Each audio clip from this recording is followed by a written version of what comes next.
Hello friends, તમારું સ્વાગત છે મારી ચેનલમાં। તો આજે આપણે બનાવી તહેવારો આવી રહ્યા છે તો એના માટે આપણે કાજુ કતરી બનાવીશું। તો કાજુ કતરી બનાવવા માટે આપણે સૌપ્રથમ તો એનું માપ જોઈ લઈએ। તો અહીંયા મેં 2 વાટકી ભરી અને કાજુ લીધા છે, તો એની સામે 1 વાટકી ભરી અને ખાંડ લીધી છે। ફ્લેવર માટે મેં એલચી લીધી છે। તો આ કાજુ કતરીનું માપ છે એકદમ પરફેક્ટ છે, એનાથી કાજુ કતરી એકદમ બહાર કંદોઈ બનાવે એવી જ બનશે। તો ચાલો રેસીપી શરૂ કરી દઈએ। સૌથી પહેલાં તો એક બાઉલ લઈશું, એની અંદર કાજુને એડ કરી દઈશું। હવે કાજુને 2 થી 3 વખત પાણીએથી ધોઈ લઈશું, જેથી કરી કાજુ ઉપર જે કંઈ ધૂળ કે કચરો હોય એ પણ નીકળી જશે અને કાજુ એકદમ સફેદ બની જશે।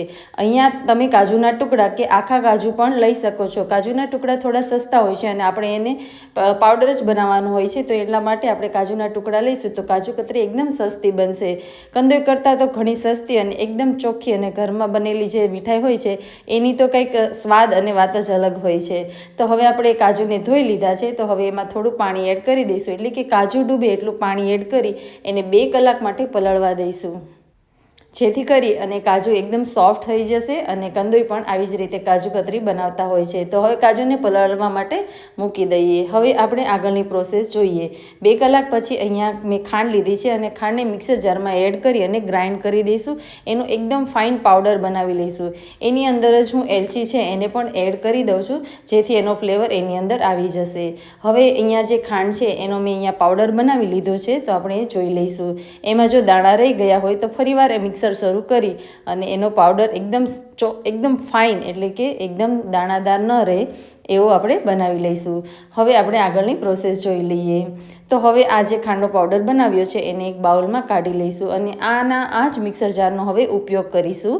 તો એના માટે હવે શું કરીશું, કાજુ છે એમાંથી પાણીને નિતારી લઈશું અને આ કાજુ છે એને મિક્સર જારમાં એડ કરી દઈશું। તો હવે એના એ જ મિક્સર જારમાં મેં કાજુને એડ કર્યા છે અને હવે એની અંદર આપણે 2 કે 3 ચમચી જેટલું 2 થી 3 ચમચી જેટલું પાણી એડ કર્યું છે અને ત્યાર પછી એને મિક્સર જારમાં ગ્રાઇન્ડ કરી લઈશું।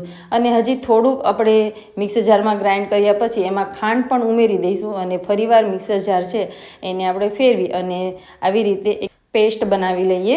તો જો આવી પેસ્ટ બનાવવાની છે। હવે એક નોનસ્ટિક વાસણ લઈશું, જેમાં જાડા તળિયાનું હોય તો પણ ચાલે એવું કોઈ વાસણ લઈશું, જેમાં આપણું જે કાજુ કતરીનું જે આ મિક્સચર છે એ બહુ ચોટે નહીં, એટલે જાડા તળિયાનું આપણે વાસણ લઈશું અને એની અંદર આ કાજુ કતરીનું જે મિશ્રણ છે એને એડ કરી દઈશું। હવે આપણે જે એમાં 3 ઇન્ગ્રેડિયન્ટ છે એને આપણે અગાઉ જ એડ કરી દીધા છે।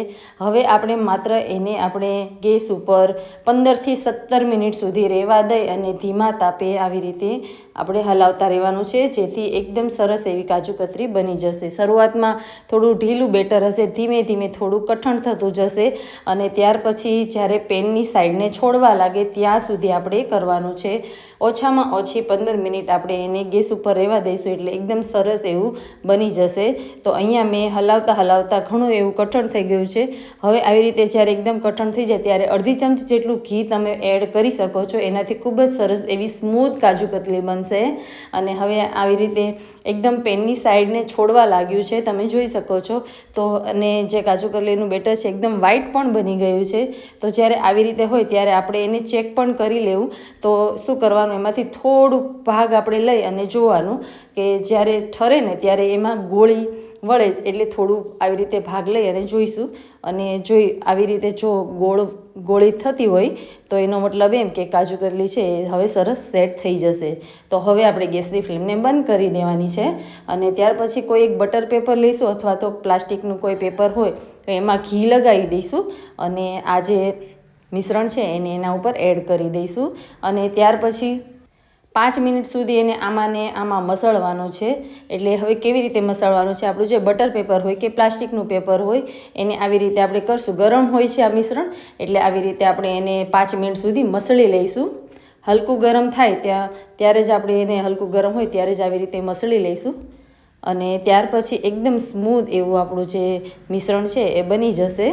તો જોયું ને, કાજુ કતરી બનાવવાની રેસીપી સાવ સહેલી છે અને માત્ર ઓછા આપણા ઇન્ગ્રેડિયન્ટ્સ એટલે ઓછી વસ્તુએથી બની જાય છે. ઘરે જ તમે રક્ષાબંધન કે કોઈ પણ તહેવાર માટે કાજુ કતરી બનાવી શકો છો. આજની રેસીપી ગમે તો લાઇક અને શેર જરૂરથી કરજો. ચેનલ ઉપર નવા હો તો ચેનલને સબસ્ક્રાઈબ કરી લેજો. તો હવે સરસ એવું મેં અહીંયા મસળી લીધું છે અને એને આવી રીતે વણી લઈશું. એના ઉપર એક પેપર રાખીને એમનામ પણ તમે વણી શકો છો, બિલકુલ ચોટશે નહીં.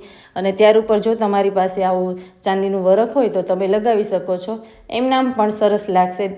અને હવે પછી એના ઉપર કટ લગાવી દઈશું. તો આપણી કાજુ કતરી છે એ થોડી વાર માટે સેટ થવા દેવાની અને ત્યાર પછી એને આપણે અલગ કરી લેવાની. એના પીસ છે એને અલગ કરી શકીએ છીએ. તો મિત્રો જોયું ને, એકદમ સરળ અને એકદમ બધા બનાવી શકે ને એવી આજની રેસીપી છે.